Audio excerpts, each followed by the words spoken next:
So really we have to start off by asking the question, can anybody modify the weather? I think most people have heard of cloud seeding, where crystals are introduced into the clouds which are meant to effectively speed up the precipitation of rain which is already there. One scientist associated with the invention of the cloud seeding is Irving Langmuir. He's also done some research into ball lightning as well, and he has this thing called a ball lightning tube. The first attempt at cloud seeding was in Massachusetts in 1946, and a plane seeded a cloud with crushed dry ice, that's carbon dioxide, frozen carbon dioxide, and snow began falling out of that cloud. Noted atmospheric scientist Bernard Vonnegut is credited with discovering the potential of silver iodide for use in cloud seeding. This property is related to a good match in the lattice constant between the two types of crystal. In other words, the size of the water molecule fits nicely with the size of the silver iodide crystal lattice structure, and there's some kind of interplay of those two molecules there. It is important to mention that silver iodide is mostly used for hail suppression, while a new technique called hygroscopic seeding is used for the enhancement of rainfall in warm clouds. So both of them don't actually change the level of moisture that's there, they just change whether it stays in the air or falls to the ground. The pictures on the right here, we have Irving Langmuir at the top, chemist and physicist, and Bernard Vonnegut at the bottom.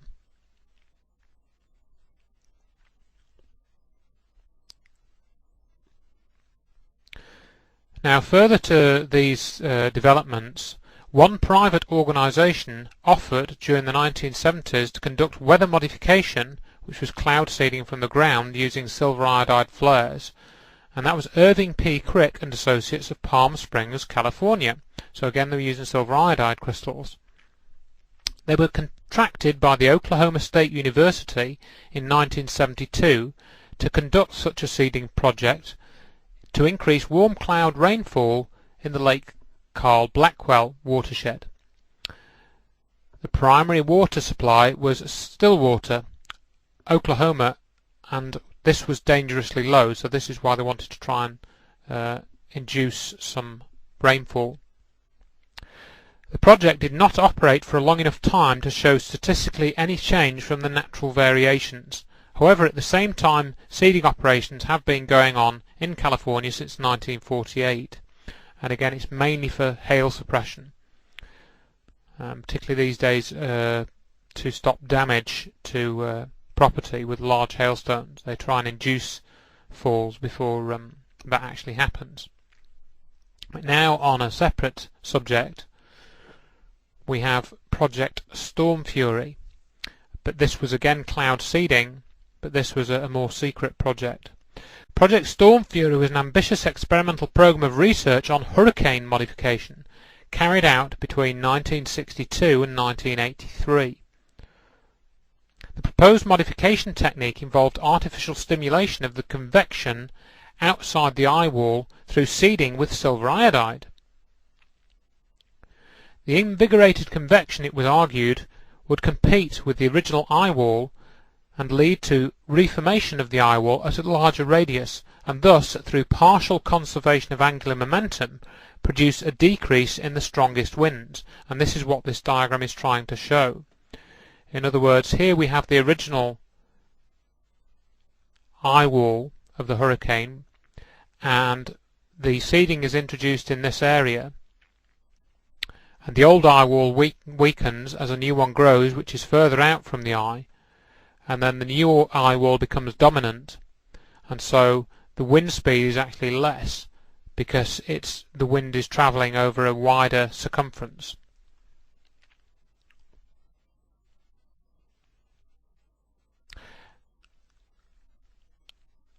Now, with Project Storm Fury, we actually have a surviving witness who gave testimony to this project and his involvement with it.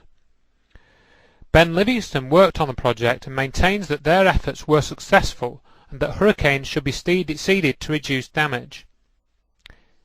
And here he describes his participation in the project, and this information comes from Alex Jones's InfoWars site. My name is Ben Livingston. I'm the first person in the world to be given credit for using or making weather control a military weapons system. Oh, I was cleared top secret. As high as you could get. I got interested in weather modification when I was a farm boy. I never could understand why the cloud wasn't bigger, had a little more shade, and was chopping that cotton. So I got in the Navy. I managed to get into meteorology school, and I think that's really where I learned the most of my physics. They sent me to the Hurricane Hunter Squadron in Jacksonville, Florida. We were the first ones to fly into hurricanes for the purpose of modifying them, if you will. That was Project Storm Fury. I began to be extremely confident that we could do about what we wanted to with a hurricane. The Project Storm Fury had been going on since 1961, and they had already done, or had done, 2 experiments, one in 61 and 63. Well, by 1964, when I was there in 1964, I wrote the plan and started to have a track and a mission for every flight that was on the hurricane cloud seeding experiments. On August 18th in 1969, Hurricane Debbie was seeded 5 times at 2-hour intervals, and the maximum wind speeds had decreased from 115 to 80 miles per hour. That's a pretty remarkable reduction of more than 45% in damage reduction potential. The storm was left alone on the 19th, and on the 20th went back and seeded that cloud the second time and decreased the winds again to just under 100 miles per hour, or about 24% more damage reduction potential. It's interesting that we were able to do that and can have the results confirmed by Stanford University in 1969. Some wanted to continue hurricane reductions, and the other part did not want to. It was a political football, and there are people that were wanting to do more pure research and less application engineering, wanted to kill Project Storm Fury. So they built up an artificial barrier that prevented hurricanes from ever qualifying to be experimented or seeded for damage reduction. I am terribly disappointed that the government have decided a long time ago not to do this, not to do the hurricane damage reduction anymore. The men, the materials, the aircraft, and all of the other support equipment you need are available today to reduce the damages of hurricanes very significantly, and I'm talking significantly as being more than 35 or 40%. The roof doesn't lift off the house until about 105 miles an hour. If you reduce the damages in hurricanes by 35 or 40%, you're going to save 90% of the damages done by them. Because once you get down below 100 miles an hour, there's not a whole lot of damage occurs from the winds and hurricanes. The tack they've taken is that they're willing to spend money they haven't got to repair places that are not repairable, order the people to evacuate, and the people come back and their house is blown away. We think that's foolishness. We think that we ought to be trying to save those houses, let the people evacuate, but have them come back to a house with the furniture in it.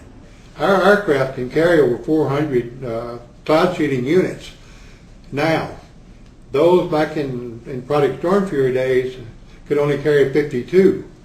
And the fact that we fly 2.5 times as fast and we know exactly where we are all the time, we feel like we have a much better opportunity, or better chance of reducing these hurricanes by even more than they were able to in Storm Fury.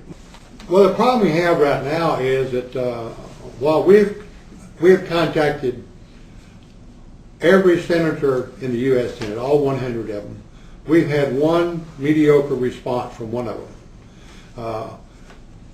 You get the impression that they just don't care what happens about the hurricanes, and we have presented a proposal to them to do damage reduction, hurricane damage reduction for the year 2006, and it amounts to around $6,000 a month.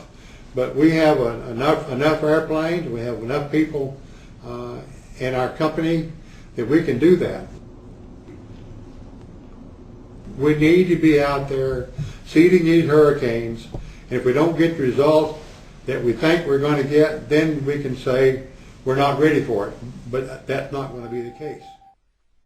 The other thing which many people don't realise, that commercial weather modification is a reality, and you can just go onto the internet to find companies which will do this for you. A number of US companies offer weather modification services, mainly cloud seeding and hail reduction.